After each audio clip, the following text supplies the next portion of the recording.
खबर आजमगढ़ जिले से है, जहां समाजवादी पार्टी ने मेहनगर विधानसभा के खरिहानी में एक जनसभा आयोजित किया। सभा में बोलते हुए सपा प्रत्याशी धर्मेंद्र यादव ने उपस्थित जनसमूह से चुनाव जिताने की अपील करते हुए कहा कि इस बार का चुनाव संविधान बचाने का चुनाव है। देश को महंगाई में झोंकने वाली सरकार से बदला लेने का समय है। धर्मेंद्र यादव ने नौजवानों से भाजपा सरकार से वोट के माध्यम से बदला लेने की बात कही। कहा कि सरकार ने युवाओं को बेरोजगार बना दिया। पेपर लीक से लेकर तमाम मुद्दों पर धर्मेंद्र यादव ने सरकार को मंच से घेरा। धर्मेंद्र यादव ने कहा कि जनता इस बार बीजेपी को सबक सिखाने के लिए तैयार बैठी है। वह मीडिया से बातचीत के दौरान धर्मेंद्र ने कहा कि समाजवादी पार्टी का घोषणा पत्र जारी हो चुका है, इससे बड़ा बदलाव देखने को मिलेगा। इस घोषणा पत्र को समाजवादी पार्टी ने जनता से राजकुमारी करके बनाया है, जो जनहित में है। अगर सपा चुनाव में जीत हासिल करती है और इंडिया गठबंधन की सरकार बनती है तो अग्निवीर योजना समाप्त की जाएगी, पुरानी पेंशन बहाल की जाएगी और भी बहुत सारे मुद्दों पर धर्मेंद्र यादव ने बातचीत किया।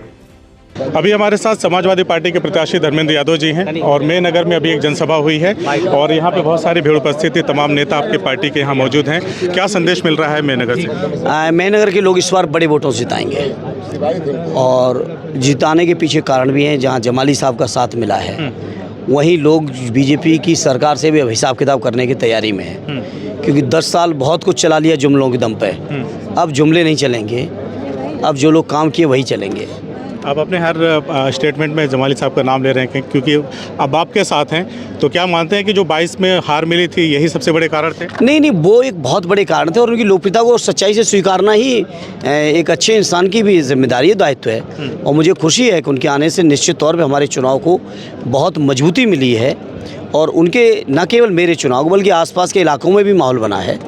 और साथ ही साथ जो बीजेपी से हिसाब लेने का सवाल है, पिछला उपचुनाव भी था, लोगों को लग रहा था कोई सरकार इससे बनेगी बिगड़ेगी नहीं, इस बार लोग बीजेपी से हिसाब किताब बराबर करेंगे।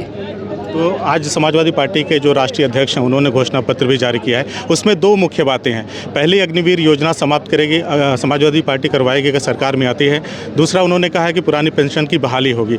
इस 2 बड़े मुद्दों को किस तरह से देखते हैं और जनता पे इसका क्या इम्पैक्ट पड़ने जा रहा है? बिल्कुल ये मांग है और आप सोचिए कि पूरे देश की इस घोषणा पत्र में जो पुरानी पेंशन के साथ साथ जो एक और बड़ी बात कही गई है, बीजेपी की सरकार में हमारे पैरामिलिट्री फोर्सेस को अभी ओपीएस नहीं है, पेंशन उनको नहीं है, वो भी जोड़ा गया है। जहाँ हमारे अर्धसैनिक बल हैं उनको भी, पैरामिलिट्री फोर्सेस को, अग्निवीर की स्कीम भी हम लोग ख़त्म करेंगे। पुरानी जो फ़ौज की भर्ती थी उस फ़ौज की भर्ती को लाएंगे। वहीं जितने भी खाली पद हैं 2025 तक उनको भरेंगे भी, जाति जनगणना भी कराएंगे और जो बैकलॉग हैं दलित पिछड़ों के जो हक मारे हुए बीजेपी के लोगों ने पिछले 10 सालों में, उसका भी हम लोग 1 साल के अंदर सब हिसाब किताब बराबर करेंगे। अग्निवीर योजना जो समाप्त करने की बात की जा रही है, उससे क्या संदेश देना चाहेंगे? निश्चित तौर पे अग्निवीर की जो योजना है वो हमारे जो फौजी नौजवान हैं उनका मनोबल गिराने की योजना है। मैं आप ही से पूछता हूँ, अगर आपके चैनल में आपको एग्रीमेंट हो कि 2 साल बाद आपको नौकरी नहीं मिलेगी, आपने कुछ और दूसरा काम अगर नहीं सीखा है तो आप क्या करोगे? आप चिंता में रहोगे कि नहीं रहोगे? स्वाभाविक है, हमारा मनोबल गिराया गया हमारे नौजवानों का। बीजेपी के लोगों ने सुनियोजित तरीके से मनोबल गिराया है, जबकि सदैव नेताजी ने कहा है, रक्षा मंत्री के तौर पे उनके अनुभव ने कहा है कि अगर दुनिया में सबसे ज़्यादा बहादुर फौज कहेंगे तो हमारे हिंदुस्तान की है। पश्चिम उत्तर प्रदेश में जिस तरह से ठाकुर समाज लगातार बीजेपी का विरोध कर रहा है और कह रहा है कि पूरे देश में हम बाइकाट करेंगे, जो बीजेपी को हराएगा उसको वोट करेंगे, इसे किस तरह से देखते हैं? निश्चित तौर पे उनके प्रति बीजेपी के लोगों का जो नकारात्मक भाव है, तभी इतना बड़ा वो फैसला लिए और मैं उनके फैसले का स्वागत करता हूं और उनसे अपील करता हूं, आए इंडिया गठबंधन के साथ जुड़ें। इंडिया गठबंधन के लोग उनके मान के सम्मान के साथ साथ उनके जो भी उम्मीदें हैं उनको पूरा करेगी। वहीं मंच पर सपा के विधायकों और एमएलसी का जमावड़ा लगा रहा। सपा के वरिष्ठ नेता व एमएलसी बलराम यादव, एमएलसी शाह आलम गुड्डू जमाली, निवर्तमान जिलाध्यक्ष हवलदार यादव, विधायक अखिलेश यादव, विधायक पूजा सरोज, भाजपा प्रत्याशी दिनेश लाल यादव निरहुआ के भाई विजय लाल यादव सहित तमाम नेता मंच पर मौजूद रहे। इस दौरान सपा एमएलसी शाह आलम गुड्डू जमाली ने कहा कि सिर्फ धर्मेंद्र यादव ही नहीं बल्कि समाजवादी पार्टी पूर्वांचल सहित प्रदेश के कई सीटों पर अपना चुनाव जीतने जा रही है।